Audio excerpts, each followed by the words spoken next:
The world had no idea that history was about to change forever, for in the remote mountains of Burkina Faso, far from the skyscrapers of New York and the boardrooms of Geneva, a quiet revolution was about to be born, not from politics or speeches, but from a single stone pulled from the earth by the hand of a child. And that stone was no ordinary stone. It was a diamond the size of a clenched fist. Its surface flawless, its clarity unmatched, and when it caught the sun, it blazed like a star torn from the heavens, a beacon of both hope and danger. Discovered by Musa, a 12-year-old shepherd boy guiding his family's goats along a narrow mountain trail. A boy whose life until that moment had been nothing but dust, hunger, and simplicity. But fate has a way of choosing unlikely messengers. And when Musa slipped and cut his hand on the jagged rocks, he looked down to find not blood alone, but brilliance. A stone that glimmered in the palm of a child like the promise of a nation reborn. And Musa, his heart pounding, ran to his father, a quiet farmer hardened by years of toil, who gasped when he saw the stone and locked the door at once, for he had seen diamonds before, small ones brought secretly from riverbeds. But nothing like this, nothing so large it seemed carved by gods. And for 3 days the family said nothing, their hearts heavy with fear. For in a land where poverty was normal and corruption constant, wealth this great was not a blessing, but a target. Yet secrets are like fire, they cannot be contained forever. And curiosity drove Musa's father to carry the stone to town, to show a trusted trader, a man who had once done business with soldiers, loyal to the president. And the trader, his hands trembling, whispered to men in uniforms, men who carried news with speed, faster than radio waves, until the word reached Ouagadougou, the capital, and into the ears of the one man who could change everything, Ibrahim Traoré, the young president, soldier-turned-leader, lion of the Sahel, who held the stone in his palm and felt the weight of centuries pressing upon him. For this was not just wealth, this was leverage, this was destiny.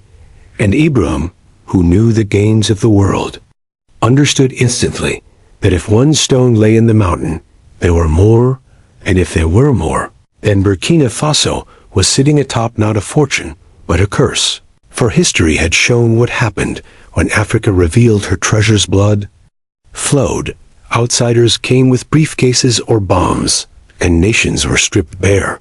And so Ibrahim gathered a secret team of geologists, soldiers, and trusted advisors. And under the cover of night, they drove hidden convoys into the mountains, tarps covering equipment, headlights off, guided only by Musa's small trembling hand, pointing toward the slope where fate had tripped him. And they dug, and what they uncovered defied belief, for the mountain itself seemed alive with diamonds, veins thick with stones so pure they looked unreal, sparkling even in torchlight. And hardened soldiers fell silent, some dropping to their knees, whispering prayers, others weeping openly. For they knew this was no ordinary find. This was enough to change the destiny of a nation, to free it from the chokehold of debt, to build schools, hospitals, highways, to feed the hungry and arm the powerless with dignity. But Ibrahim, standing upon the rocky slope, his boots sinking into the dust of centuries, knew also that this was a death sentence, for the vultures would come, corporations with governments in their pockets, private armies with no flags, mercenaries paid in currencies of blood, spies who wore the masks of journalists and aid workers, and perhaps even betrayal from within his own circle. For wealth this vast did not just attract greed, it created it. And so he gave the order to seal the mountain, to guard it with silence, to swear every man present to secrecy under penalty of death. For if this leaked before they were ready, Burkina Faso would drown in blood. Yet secrets in the modern world are fragile, and satellites in the sky see more than human eyes. And one foreign agency, scanning the Sahel with cold precision, noted machinery moving where no machinery had moved before, convoys at night, unusual activity in forgotten hills, and within days encrypted reports landed in European boardrooms and American intelligence offices, and the whispers began. Traore has found something, not oil, not gold, something rarer, something worth killing for. And like sharks scenting blood, the vultures moved quickly. Corporations sending advisors with smiles and contracts promising billions. Spies bribing local officials with briefcases full of cash. Mercenaries slipping across borders disguised as tourists.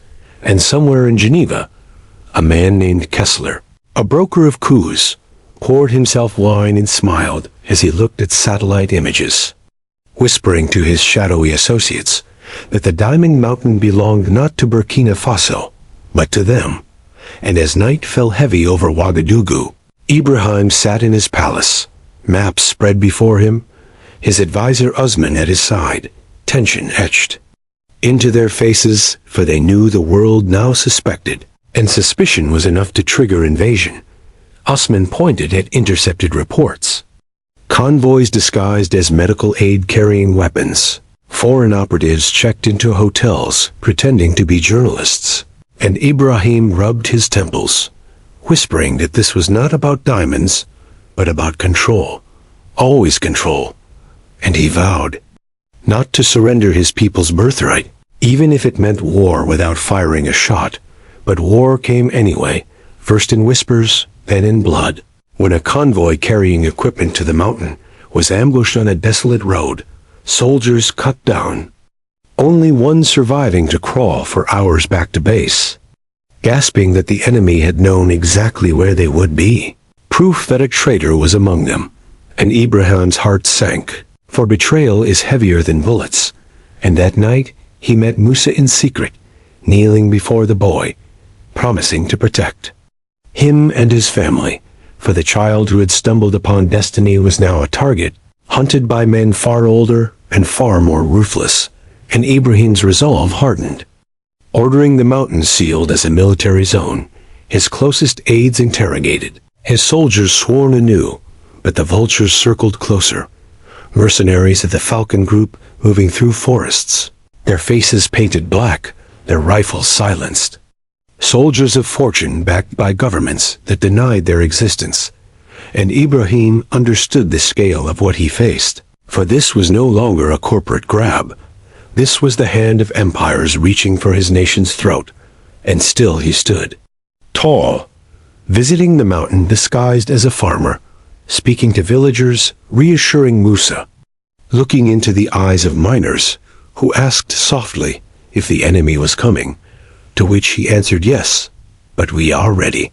And when the first drone buzzed over rooftops, when the first bullets tore through a marketplace, when the first firefight erupted, in a small village, Ibrahim himself drew his sidearm, firing back, fighting alongside his men, proving that this president was no distant ruler, but a soldier among soldiers.